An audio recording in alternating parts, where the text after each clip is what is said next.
Bonjour à tous, on commence cette revue de presse avec la défaite de l'équipe de France en match amical hier face à la Finlande 2-0. Un match sans enjeu où les Bleus ne se sont pas rassurés et ont tout faux selon l'équipe. Fatigués sans imagination, les Bleus ont été cueillis par la Finlande en encaissant 2 buts en 4 minutes et en se montrant incapables d'être vraiment dangereux ensuite, écrit le quotidien. En Ligue des Nations samedi face au Portugal, les Bleus devront retrouver leur vertu.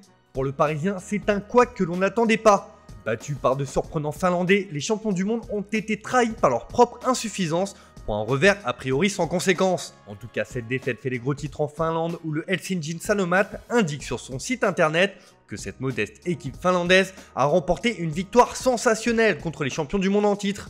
Le prochain adversaire des Bleus, lui, s'est régalé hier en surclassant largement Andorre 7-0. En effet, le Portugal n'a pas fait dans la dentelle et a parfaitement préparé son choc face à la France samedi en Ligue des Nations.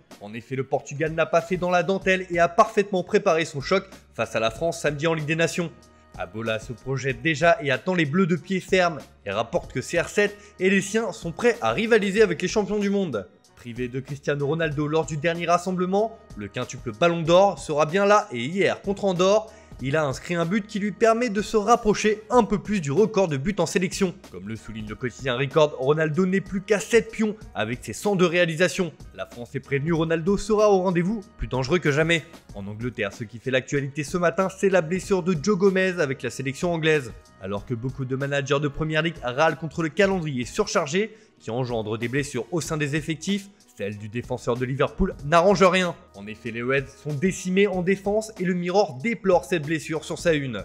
Le tabloïd rapporte également la colère de Jürgen Klopp, car comme l'indique le Times, Gomez pourrait être absent pour le reste de la saison. Rien de très rassurant et qui n'a pas fini de faire parler outre-Manche. On file en Espagne où la Roja a concédé le match nul 1-1 face aux Pays-Bas hier soir.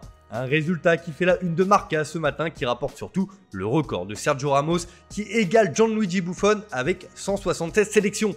Le journal met en avant la prestation des hommes de Luis Enrique, auteur d'une bonne première mi-temps, et le but de Sergio Canales. L'optimisme règne avec la sélection espagnole qui rivalise avec de sérieux prétendants comme les Pays-Bas. Pour Mundo Deportivo, l'Espagne reste à mi-chemin, mais le visage aperçu laisse présager de bonnes choses. Mais ce qui fait la couverture du journal catalan, c'est l'interview de Risto Stoichkov. L'ancienne légende du Barça dans les années 90 passe en revue l'actualité du club Blaugrana et demande aux joueurs actuels de soutenir Ronald Koeman. L'ancien attaquant a également un mot sur la situation d'Antoine Griezmann et veut que l'attaquant français soit soutenu pour enfin prendre son envol en Catalogne. C'est tout ce que demande le champion du monde 2018. En Italie, la nationale affrontait l'Estonie hier soir. Et les hommes de Roberto Mancini l'ont largement emporté 4-0. Une belle victoire qui fait la une de la Gazzetta dello Sport qui estime que l'Italie s'amuse avec l'Estonie.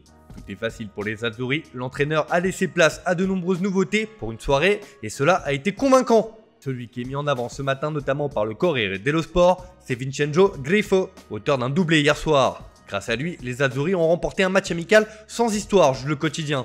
Enfin, on termine ce tour de la presse avec du Mercato qui fait la une de AS ce matin. Si le journal espagnol met en avant le match de l'équipe nationale contre les Pays-Bas, le quotidien madrilène annonce que le Real Madrid va avoir de la concurrence sur le Mercato. En effet, Manchester United serait prêt à s'immiscer dans les dossiers Eduardo Camavinga et Erling Haaland. Deux joueurs visés par les merengues comme des priorités absolues pour reconstruire l'effectif de la Casablanca. Sauf que les Red Devils ont bien l'intention de jouer crânement leur chance dans ces dossiers. L'avenir de Camavinga serait lié à celui de Paul Pogba, qui est lui aussi dans le viseur du Real Madrid. On pourrait donc assister à un véritable jeu de chaises musicales entre Madrid et Manchester, car le club mancunien veut aussi s'attacher les services de l'attaquant norvégien. Le quotidien rapporte que si Manchester venait à être au moins intransigeant dans le dossier Pogba, Mino Raiola pourrait faciliter la signature d'Haaland en retour. Le prochain mercato estival s'annonce agité entre Manchester et Madrid. Voilà, c'est tout pour aujourd'hui. Bonne journée à tous. On se retrouve dès demain pour une nouvelle vidéo sur Foot Mercato.